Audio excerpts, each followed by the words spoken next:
A defesa agora do antigo Twitter, a defesa do X, o antigo Twitter, respondeu à Suprema Corte, portanto, e fica agora a expectativa desta decisão que será realizada, portanto, com os detalhes agora com a Janaína Camelo. Os advogados da rede social X responderam ao Supremo Tribunal Federal que perfis bloqueados na plataforma, por determinação da Justiça Brasileira, se aproveitaram de falhas técnicas e utilizaram a ferramenta Spaces para burlar restrições impostas por ordem judicial. Dessa forma, foi possível a transmissão de lives nas contas, mesmo estando sendo suspensas. O Spaces permite que o usuário do X possa abrir uma sala online de comunicação por áudio, ao vivo, para interagir com outros usuários, sem limite definido de número de participantes. No comunicado ao STF, a defesa da Big Tech disse que a falha técnica foi um problema isolado e não representa uma violação das ordens judiciais. Que a correção aconteceu mediante a atualização do aplicativo no sistema iOS, assegurando que tais contas fiquem impedidas de realizar qualquer atividade de transmissão em tempo real. A manifestação da empresa atende a um pedido do STF após a Polícia Federal apontar que perfis bloqueados continuavam atuantes na rede social, mesmo com as determinações da Justiça pela suspensão das contas. O caso está fazendo parte do inquérito das milícias digitais, que recentemente teve o bilionário Elon Musk, dono da rede social X, incluído no processo, após ele ameaçar remover restrições impostas pela Justiça Brasileira à rede social. E vamos ouvir os nossos comentaristas, o Mano Ferreira, o José Maria Trindade. Eu quero começar com o Mano Ferreira. Toda essa questão muito polêmica, esse embate, Mano, como é que você avalia essas decisões do Supremo e também o posicionamento da empresa X? Matos, eu acho que a gente precisa, nesse momento do Brasil, analisar essa questão com muita parcimônia. Por um lado, nós temos sempre que lembrar que a liberdade de expressão é um fundamento essencial das democracias liberais em qualquer parte do mundo.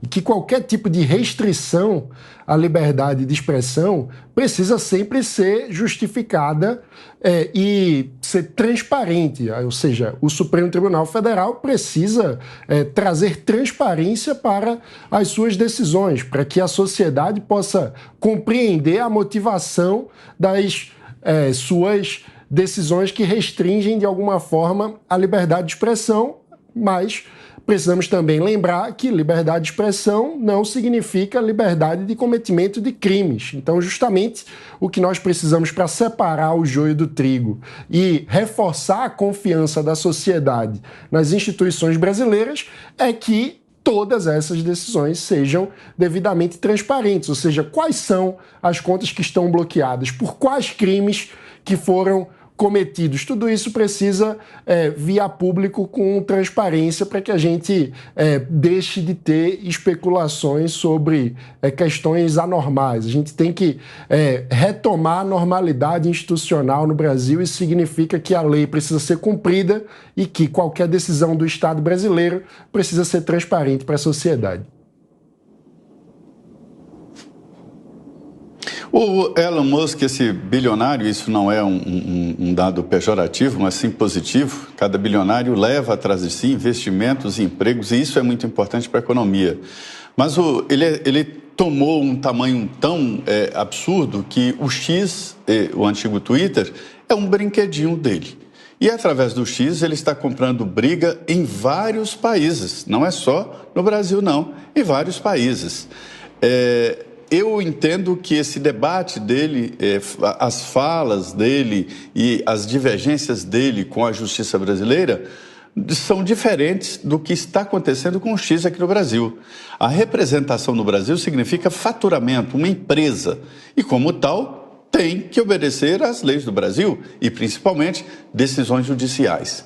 Ao confessar que não tem controle sobre a sua própria empresa, o X no Brasil está dizendo, olha, esta área é mesmo a terra sem lei. Nem eu, que sou dona do negócio, que tenho o cadastro de todos os clientes, domino exatamente o que está saindo nas redes. Veja bem, que você pode até falar em liberdade, sim. Existe um artigo na Constituição que garante a liberdade de expressão e no mesmo artigo diz vetada vetado o anonimato, ou seja, isso pressupõe a liberdade de expressão e a responsabilização. Se o X não se responsabiliza pelo próprio produto, pela própria empresa, pelos seus dados, é uma confissão de que não pode operar legalmente. E é esse o grande debate. Toda novidade, toda tecnologia tem que ser regulamentada, isso é lógico. Foi assim com o carro. O carro apareceu, era um brinquedinho de gente rica. Depois começou a atrapalhar as carroças, os verdadeiros carros, né? Os verdadeiros carros, os meios de transporte. Foi regulamentado. Sinal de trânsito, proibido estacionar, mão e contramão e autorização para dirigir. Autorização especial para dirigir carros especiais. Para se ter uma ideia, não houve a censura do carro, mas a regulamentação. E assim por diante. Com o drone é a mesma coisa. O drone era livre, agora não, existem regras. E a internet tem que ganhar regras e principalmente as plataformas digitais, mas não podem de jeito nenhum influenciar ou impedir a liberdade de expressão, mas vetar o anonimato e responsabilizar cada um dos conteúdos. Ao confessar ao Supremo Tribunal Federal que não tem domínio e não sabe o que aconteceu, o X está dizendo que não tem condições de operar. Mas tem. É só tomar cuidado, ver quem são os seus clientes, os seus inscritos, né? Que trata-se de um contrato de adesão, né? E pronto. E operar como todos operam aqui no Brasil, com liberdade, mas com responsabilidade.